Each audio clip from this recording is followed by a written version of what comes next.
بسم الله الرحمن الرحيم.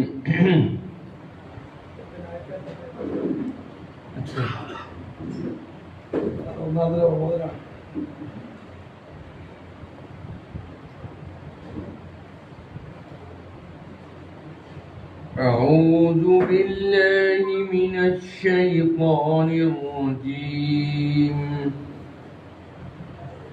بسم الله الرحمن الرحيم.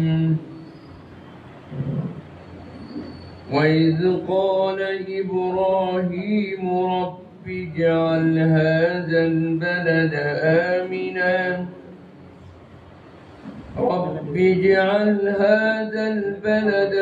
آمنا واجنبني وبني أن نعبد الأصنام رب إنهن أضللن كثيرا من الناس فمن تبعني فإنه مني ومن عصاني فإنك غفور رحيم. ربنا إني أسكنت من ذريتي بواد غير ذي زرع عند بيتك المحرم ربنا ليقيموا الصلاة فاجعل أفئدة من الناس تهوي إليهم وارزقهم من الثمرات لعلهم يشكرون. صدق الله العظيم.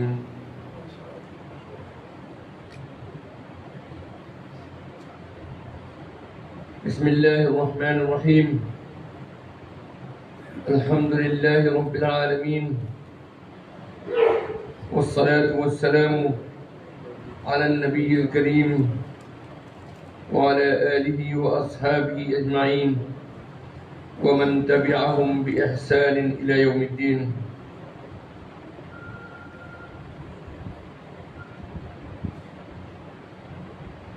الحمد لله.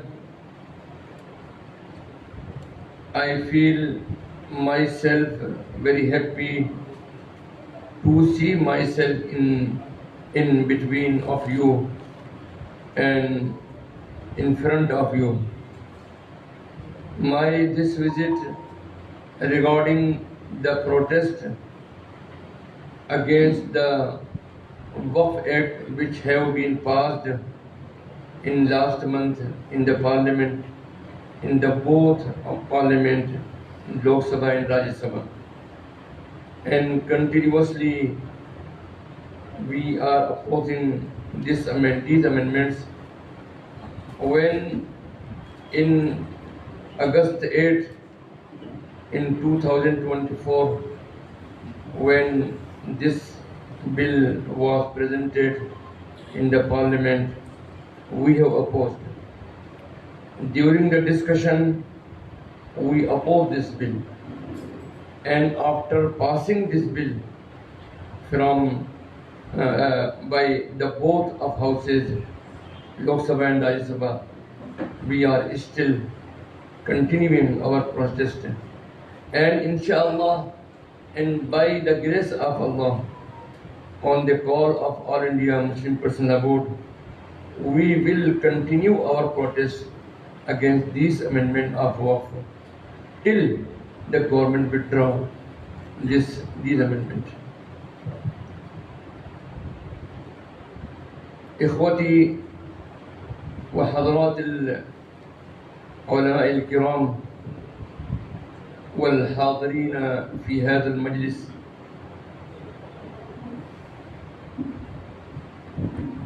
إني أعد حضوري هذا وزيارتي هذا فيما بينكم سعادة لي، وأنا أحمد الله سبحانه وتعالى وأشكر الله سبحانه وتعالى على أن أعطاني فرصة لزيارتكم في هذا المدينة المباركة.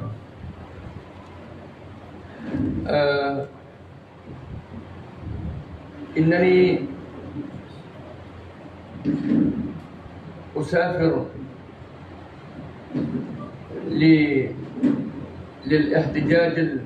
لإظهار الاحتجاج المسلسل حول هذا القانون، ضد هذا القانون، خلاف هذا القانون منذ 10 أشهر، منذ أغسطس 2024 ميلادي. على كل حال نحن نحاول أن نعبر ما في وسعنا، خصوصا النقاط التي تبين موقفنا،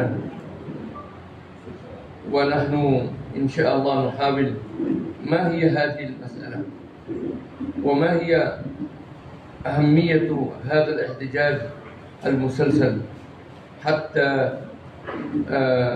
تأخذ وترجع الحكومة هذا القانون موافقا لنا. हम इस एहतजाज के लिए ബഹുമാന്യ സഹോദരങ്ങളെ, കഴിഞ്ഞ വർഷം ആഗസ്റ്റ് 8-ാം തീയതി ഇന്ത്യയിലെ ഭരണകൂടം അണിയറകളിൽ നിരന്തരം പരിശ്രമങ്ങൾ നടത്തി, ഗൂഢാലോചനകൾ നടത്തി ശേഷം പാർലമെന്റിൽ ഇസ്ലാമിക വ്യക്തി നിയമത്തിൽപ്പെട്ട വഖഫിനെ തകിടം മറിക്കുന്നതിന് ഒരു ബിൽ സമർപ്പിക്കുകയുണ്ടായി. 40-ൽ പരം ഭേദഗതികൾ അടങ്ങിയ ഇസ്ലാമിക വഖഫിന്റെ അടിത്തറ തന്നെ മാന്തുന്ന ഒരു ബില്ലാണ് അവർ അവതരിപ്പിച്ചത്. അന്നു മുതൽ all India Muslim personal law board ആദ്യം ഇതിനെപ്പറ്റി വിശദമായി പഠനവും ചർച്ചയും നടത്തി തുടർന്ന് പ്രക്ഷോഭ പരിപാടികൾ ആരംഭിച്ചു. JPCയുടെ മുമ്പിൽ പല പ്രാവശ്യം പ്രത്യക്ഷപ്പെട്ടു, കാര്യം വിശദീകരിച്ചു. പക്ഷേ ഒരു പ്രത്യേക ദുരുദ്ദേശത്തിൽ വാശി പിടിച്ചിറങ്ങുന്നവർക്ക് എന്തു പറഞ്ഞാലും മനസ്സിലാവുകയില്ല. അവസാനം ആ ബില്ല് പാർലമെന്റിൽ അവതരിപ്പിക്കുകയും അവരുടെ ഭൂരിപക്ഷത്തിന്റെ അടിസ്ഥാനത്തിൽ മാത്രം മുഴുവൻ പ്രതിപക്ഷ കക്ഷികളും വേഗസ്വരത്തിൽ എതിർത്തിട്ടും ആ ബില്ല് പാസാക്കുകയും അത് രാഷ്ട്രപതിയുടെ ഒപ്പോടുകൂടി നിയമമാക്കപ്പെടുകയും ചെയ്തിരിക്കുകയാണ്. പക്ഷെ all India Muslim personal law board ഒരു ധാർമ്മിക ബാധ്യത എന്നോണം ഈ ബില്ലിലെ കാര്യങ്ങൾ ജനങ്ങളെ വിശദീകരിക്കാൻ വേണ്ടി തീരുമാനിക്കുകയും ഒരു പ്രചാരണ പരിപാടികൾ, സമര പരിപാടികൾ ആവിഷ്കരിച്ച് ഇന്ത്യ മുഴുവനും ഞങ്ങൾ യാത്ര ചെയ്തുകൊണ്ടിരിക്കുകയാണ്. കഴിഞ്ഞ ആഗസ്റ്റ് 8-ന് ശേഷം തുടങ്ങിയ യാത്ര ഇന്നും നീണ്ട് അൽഹംദുലില്ലാഹ് നിങ്ങളുമായി വന്ന് കാണാൻ സാധിച്ചതിൽ ഞാൻ അങ്ങേയറ്റം സന്തുഷ്ടനാണ്. അള്ളാഹു മൗലാന അവറുകൾക്ക് ദീർഘായുസ്സ് നൽകുമാറാകട്ടെ. നമ്മുടെ മുമ്പിൽ അദ്ദേഹത്തിൻ്റെ കോലം നമ്മളെല്ലാവരും കാണുന്നുണ്ട്. അത്ര വലിയ പ്രായമൊന്നുമില്ല. ബോർഡിൻ്റെ ഈ ഒരു ജനറൽ സെക്രട്ടറി സ്ഥാനം ഏറ്റെടുത്തതിന് ശേഷം രാവും പകലും കഠിനമായ അധ്വാനവും ത്യാഗവും നടത്തി അള്ളാഹുവിൻ്റെ ദാസൻ ഇവിടെ വന്നിരിക്കുകയാണ്. അള്ളാഹു ഈ യാത്രയെ സ്വീകരിക്കുമാറാകട്ടെ, ഇതിനെ കബൂലാക്കുമാറാകട്ടെ. ഈ വൈകിയ വേളയിൽ നീട്ടി പരത്തി സംസാരിക്കുന്നതിന് പകരം വെറും പോയിന്റുകളായി മാത്രം നിങ്ങൾ മുമ്പാകെ ചില കാര്യങ്ങൾ സമർപ്പിക്കാൻ ആഗ്രഹിക്കുകയാണ്. हम आज इस एहतजाज में हुकूमत को और गवर्नमेंट को ये बताने के लिए जमा हुए हैं, आपका ये जालिमाना वक्फ एक्ट कॉन्स्टिट्यूशन के खिलाफ है, दस्तूर के खिलाफ है। ये एक्ट पार्लियामेंट के जो उसूल और ज़वाबित को बालाए ताक रखकर पास किया गया है। पार्लियामेंट का ज़ाब्ता है कि जब पार्लियामेंट के अंदर कोई बिल पेश किया जाता है تو ضروری ہوتا ہے کہ اس کی بل کی کوئی بھی ایک دفعہ اپنے دائرے سے تجاوز کر کے دوسرے کسی دفعہ قانون کی دفعہ کے خلاف نہ ہو۔ وقف ایکٹ کی متعدد دفعات اور کئی دفعات دوسرے قوانین کے خلاف ہیں، بلکہ آئین ہند میں دیے گئے بنیادی حقوق کے بھی خلاف ہیں۔ اس لیے یہ ایکٹ ہم مسلمانوں کی مذہبی آزادی اور دستوری حقوق کو چھیننے والا قانون ہے۔ یہ ایکٹ ہمیں قطعاً منظور نہیں ہے۔ آل انڈیا مسلم پرسنل لا بورڈ اس ایکٹ کی واپسی تک، جب تک کہ حکومت اس کو واپس نہ لے لے، ہماری جو تحریک ہے اس ایکٹ کے خلاف وہ جاری رہے گی اور اپنا احتجاج انشاءاللہ جاری رہے گا۔ എനിക്ക് നിങ്ങളോടും നിങ്ങളെല്ലാവരുടെയും പിന്തുണയോടെ ഇന്ത്യൻ ഗവൺമെൻറ്റിനോടും ആവശ്യപ്പെടാനുള്ള കാര്യം, നിങ്ങൾ കൊണ്ടുവന്നിരിക്കുന്ന വഖഫ് ഭേദഗതിയുടെ ഈ പുതിയ നിയമം ഒന്നാമതായി രാജ്യത്തിൻ്റെ ഭരണഘടനയ്ക്കെതിരാണ്. ഭരണഘടന നൽകുന്ന മൗലികമായ പല അവകാശങ്ങളെയും ഈ നിയമം ചോദ്യം ചെയ്യുന്നുണ്ട്. രണ്ടാമതായി പാർലമെൻറ്റ് സംവിധാനത്തിനും അതിൻ്റെ ശരിയായ ശൈലിക്കും ഇതെതിരാണ്. കാരണം പാർലമെൻറ്റ് ശൈലിയിൽപ്പെട്ടതാണ് ഇവിടെ അവിടെ അവതരിപ്പിക്കപ്പെടുന്നതായ ബില്ലുകൾ വേറെ ബില്ലുകൾക്കെതിരാകാൻ പാടില്ല, അതിലുള്ള കാര്യങ്ങൾക്ക് ഘടകവിരുദ്ധമാകാൻ പാടില്ല. എന്നാൽ അതിനും ഘടകവിരുദ്ധമായ ഒരു ബില്ലാണ് പാർലമെൻറ്റിൽ അവതരിപ്പിക്കുകയും നിയമമായി കൊണ്ടുവരികയും ചെയ്തിരിക്കുന്നത്. അതുകൊണ്ട് ഞങ്ങൾക്ക് അറിയിക്കാനുള്ളൊരു കാര്യം, ഈ നിയമം നിങ്ങൾ പിൻവലിക്കുന്നത് വരെയും ഞങ്ങൾ നിയമത്തിനുള്ളിൽ നിന്നുകൊണ്ട് ഇതിനെതിരെ ശക്തമായി പ്രതിഷേധിക്കുകയും ഞങ്ങളെ കൊണ്ട് കഴിയുന്ന രീതിയിൽ ഇതിൻ്റെ തെറ്റുകൾ ഞങ്ങൾ ലോകത്തിന് മുമ്പാകെ പറഞ്ഞുകൊണ്ടിരിക്കുകയും ചെയ്യുമെന്നുള്ളതാണ്. हुकूमत ये कहना चाहती है, बताना चाहती है और गुमराह करती है लोगों को और हिंदुस्तान के तमाम बाशिंदों को कि ये वक्फ का मसला कोई मजहबी मसला नहीं है, बल्कि प्रॉपर्टी के मैनेजमेंट का मसला है।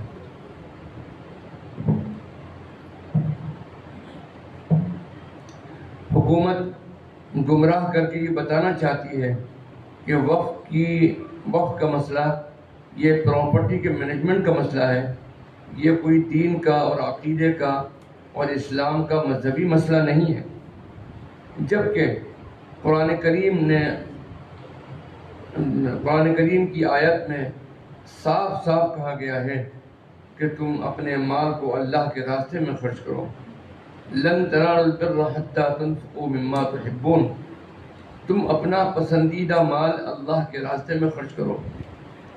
तो बहुत से सहाबा कराम ने अपनी पसंदीदा जायदादें अल्लाह के रास्ते में वक्फ की हैं और दान की हैं। तो ये मसला हज़रत उमर रज़ी अल्लाह तआला अन्हु ने ज़मीन को वक्फ किया, हज़रत अबू बकर सिद्दीक़ रज़ी अल्लाह तआला अन्हु ने वक्फ किया, हज़रत उस्मान गनी रज़ी अल्लाह तआला अन्हु ने वक्फ किया, हज़रत अली रज़ी अल्लाह तआला अन्हु ने वक्फ किया और ख़ुद हुज़ूर अकरम सल्लल्लाहु तआला अलैहि वसल्लम ने हज़रत सहल और हज़रत सुहेल से रज़ी अल्लाह अन्हुमा से ज़मीन ख़रीद कर और मस्जिद नबवी की तामीर की। ये जबकि वही चाहते थे कि हम अल्लाह के रास्ते में दे दें, लेकिन आपने ख़रीदा और ख़रीद कर फिर वक्फ किया। तो मालूम ये हुआ कि वक्फ करना ये सुन्नत नबवी है, अल्लाह के हुक्म के मुताबिक है।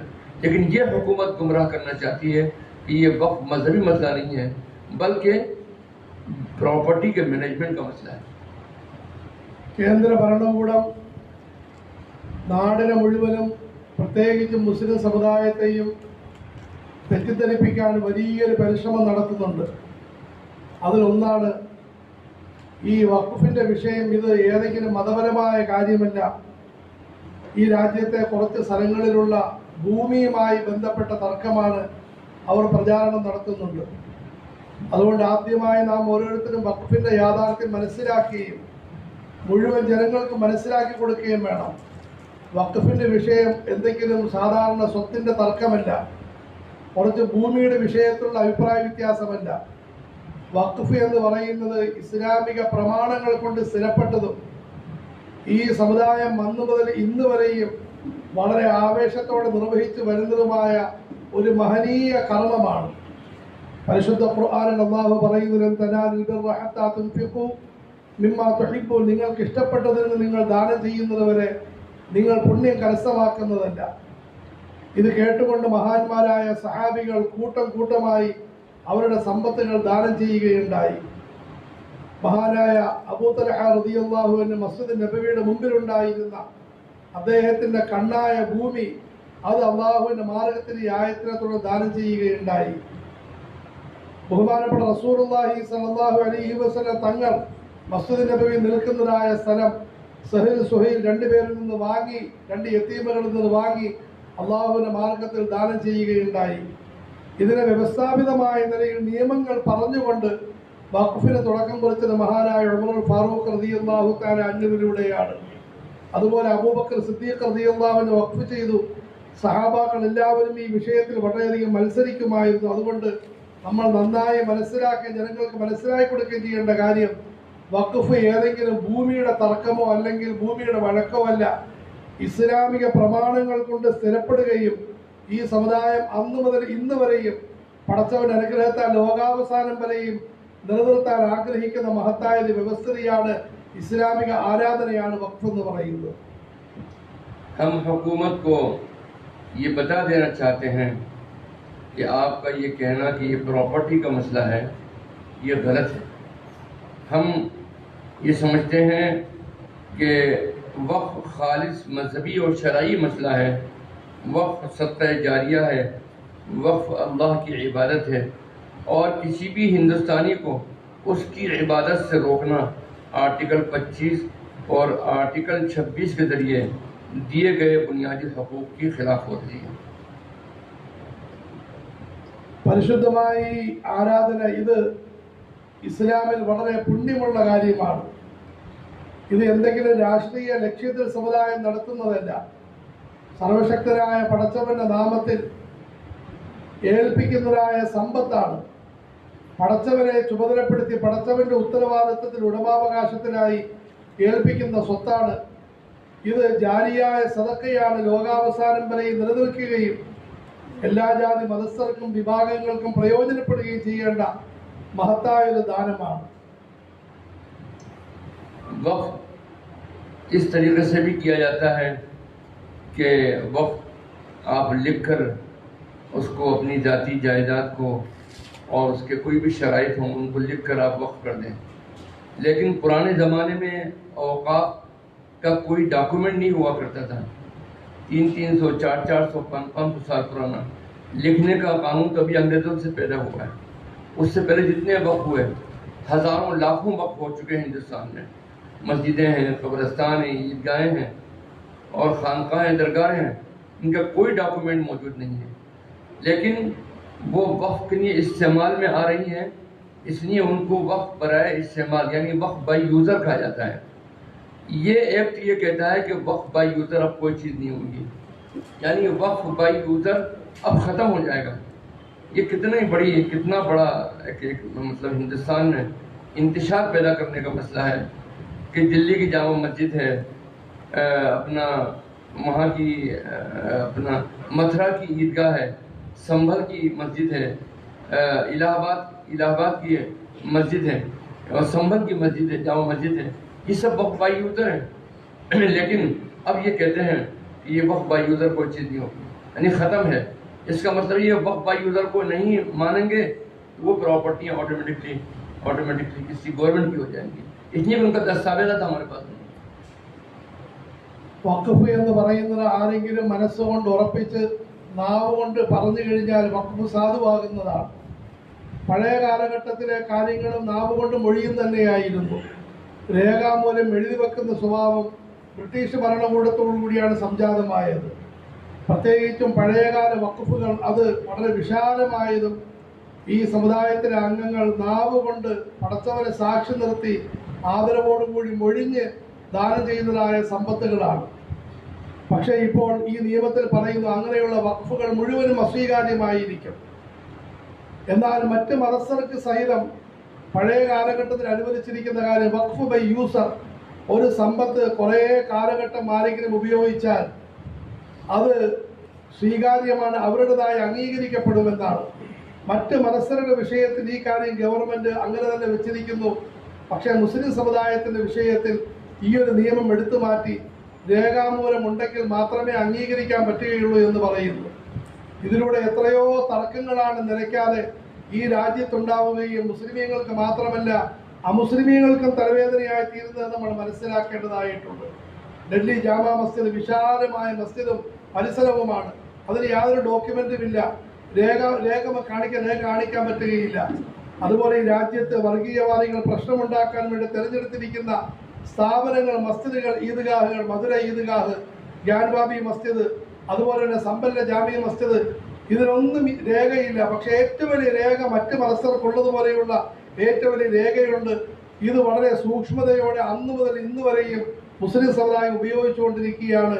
പക്ഷേ ഈ നിയമം എടുത്തു മാറ്റി നിരന്തരം ഈ രാജ്യത്തെ മുഴുവനും ആശയക്കുഴപ്പത്തിലും വഴക്കിലും കേസിലും തള്ളിയിട്ട് അങ്ങനെ പരസ്പര വിദ്വേഷത്തിന്റെ വിളവെടുപ്പ് നടത്താനാണ് ഗവൺമെന്റ് ആഗ്രഹിക്കുന്നത്.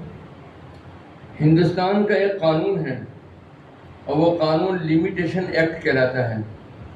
लिमिटेशन एक्ट का मतलब ये है कि अगर 12 साल तक 12 इयर्स तक आपका किसी ज़मीन के ऊपर कोई कब्ज़ा है और आपके कब्ज़े के खिलाफ कोई क्लेम नहीं है तो आप उसके मालिक बन जाएंगे। इसे लिमिटेशन एक्ट कहते हैं।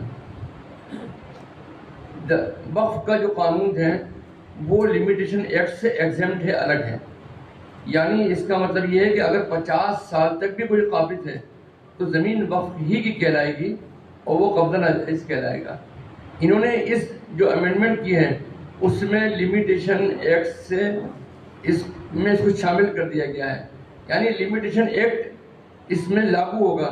यानी अगर 12 साल तक वक्फ की किसी प्रॉपर्टी के ऊपर कोई अगर कब्जा है, अंबानी का, अडानी का, गवर्नमेंट का, और लाखों एकड़ ज़मीन ऐसी है जिस पर खुद गवर्नमेंट का कब्जा है, तो अभी तक तो इस कानून के आने से पहले वो वक्फ की ज़मीन कहलाती थी। अब चूँकि 12 साल से ज़्यादा के 50-50 साल भी हो गए उन ज़मीनों पर गवर्नमेंट का कब्जा है, तो अब वो गवर्नमेंट की हो जाएंगी ऑटोमेटिकली, या जिसने कब्जा कर रखा है उसकी हो जाएंगी। जो वक्फ की प्रॉपर्टी के ऊपर अंबानी ने जो अपना बंगला बना रखा है, ऑफिस बना रखा है, वो उसी की हो जाएगी। അതുപോലെ ഈ രാജ്യത്തെ ഒരു നിയമമാണ് ലിമിറ്റേഷൻ ആക്ട്. ഏതെങ്കിലും സമ്പത്ത് അത് ആരെങ്കിലും 12 വർഷം ഉപയോഗിക്കുകയാണെങ്കിൽ അത് അവരുടേതായിത്തീരും, സാധാരണ അവരുടേതായിത്തീരും. പക്ഷേ അതിനെതിരിൽ ആരെങ്കിലും ശബ്ദമുയർത്തിയാൽ അത് സ്വീകരിക്കപ്പെടുന്നതാണ്. ഈ നിയമം ഇത് വഖഫിന്റെ വിഷയത്തിൽ ബാധകമായിരുന്നു. ആരെങ്കിലും വർഷങ്ങളായി ഒരു സമ്പത്ത് ഉപയോഗിച്ചുകൊണ്ടിരിക്കുന്നു, പക്ഷേ ആധികാരിക രേഖകളുടെ അടിസ്ഥാനത്തിൽ വഖഫിന്റെ ആളുകൾ, അതുപോലെ തന്നെ ഹൈന്ദവർ, ക്രൈസ്തവർ, അവരാരെങ്കിലും ഇത് ഞങ്ങളുടേതാണെന്ന് പറഞ്ഞു കഴിഞ്ഞാൽ ആ വിഷയത്തിൽ കേസ് നടക്കുകയും നീതിയോടുകൂടി വിധികർത്താക്കൾ അതിൽ വിധി നടത്തുകയും ചെയ്യുമായിരുന്നു. ഈ അടിസ്ഥാനത്തിൽ മുസ്ലിമീങ്ങൾക്ക് ധാരാളം സമ്പത്തുകളുമായി കേസുണ്ട്. പ്രത്യേകിച്ച് രാജ്യത്തെ കോടിപതികൾ, രാജ്യത്തിന്റെ സമ്പത്ത് മുഴുവനും സ്വന്തം പോക്കറ്റിൽ കൊണ്ട് നടക്കുന്ന കോർപ്പറേറ്റ് സംവിധാനത്തിന്റെ ആളുകൾ, അഡാനി, അംബാനി, അതുപോലുള്ള ആളുകൾ ധാരാളം വഖഫ് സ്വത്തുക്കൾ കയ്യിൽ വെച്ചിരിക്കുകയാണ്. അവരുടെ വിഷയത്തിൽ മുസ്ലിമീങ്ങൾ കോടതിയിൽ കേസ് നടത്തിക്കൊണ്ടിരിക്കുന്നു. പ്രത്യേകിച്ചും അംബാനിയുടെ വിഷയത്തിലുള്ള കേസ്, അതിന് വിധി വരാൻ അടുത്തിരിക്കുകയായിരുന്നു. അദ്ദേഹത്തിന് വീട്, പല സ്ഥാപനങ്ങളും വഖഫ് സ്വത്തിലാണ് ഇരിക്കുന്നത്. പക്ഷേ ഈ നിയമം വന്നതായ സമയത്ത് ഈ ഒരു അവകാശം മുസ്ലിമീങ്ങൾക്ക് മാത്രം, മറ്റ് ഇതര മതസ്ഥർക്കൊന്നുമില്ല, മുസ്ലിമീങ്ങൾക്ക് മാത്രം ഇനി ഇത്തരം സമ്പത്തിനെ പറ്റി എതിർ ചോദ്യം പാടില്ല എന്ന ഒരു നിയമമാണ് കൊണ്ടുവന്നിരിക്കുന്നത്. എത്ര വലിയ വിവേചനവും എത്ര വലിയ ദ്രോഹവുമാണ്. इसी तरीके से एक आसार कदीमा के तहत में बहुत सारी इमारतें आती हैं।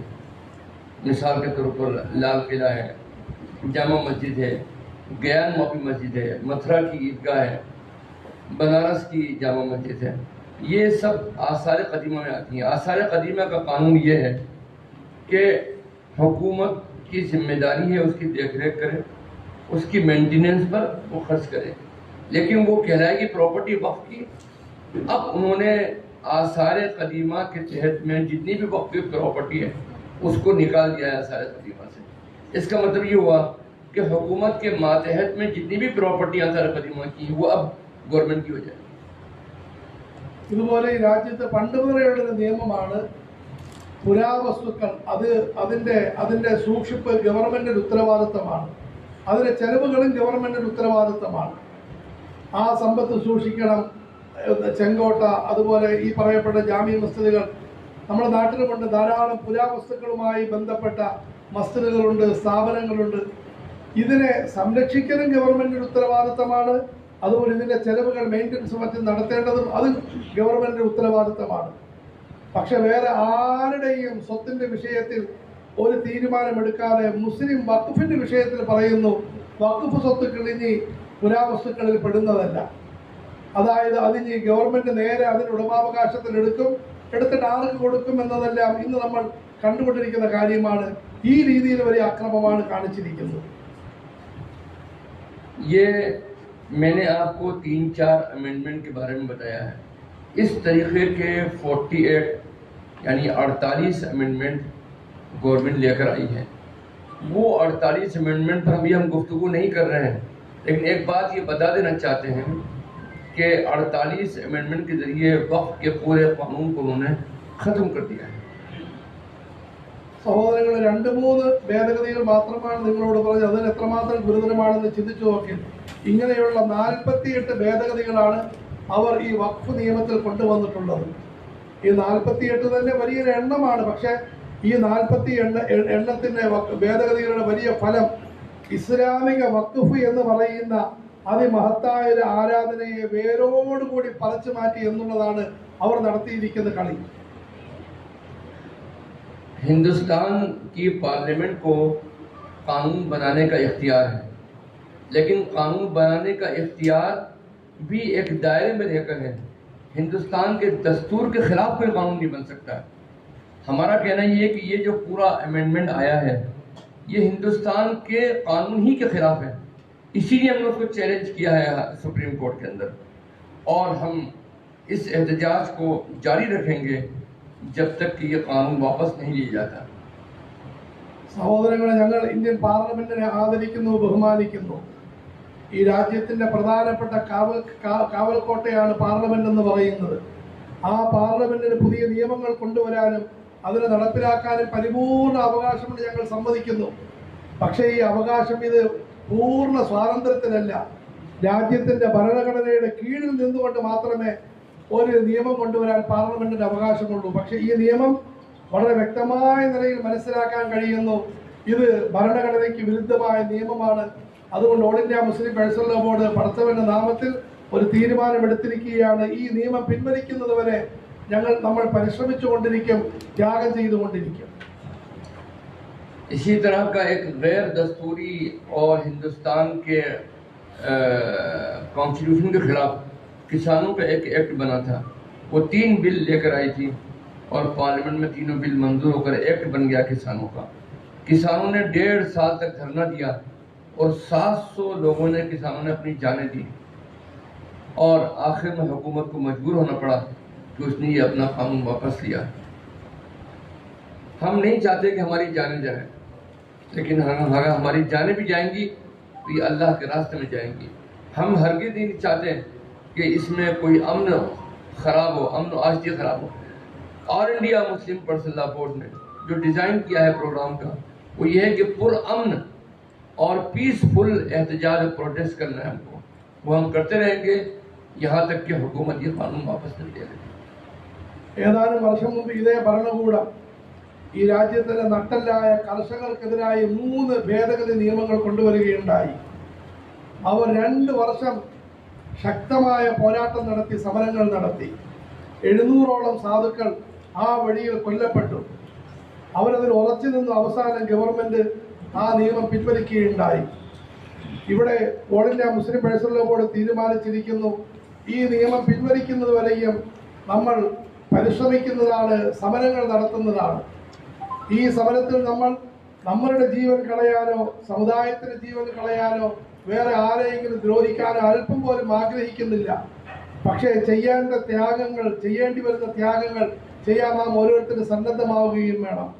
All India Muslim personal body സമര പരിപാടികളിൽ ആദ്യം തന്നെ പറഞ്ഞിരിക്കുന്ന വാക്ക് പീസ്ഫുൾ, സമാധാനപൂർണമായ ത്യാഗങ്ങളായിരിക്കും, സമരങ്ങളായിരിക്കും എന്നതാണ്. അതിന് നാം എല്ലാവരും മാനസികമായി തയ്യാറാകണം.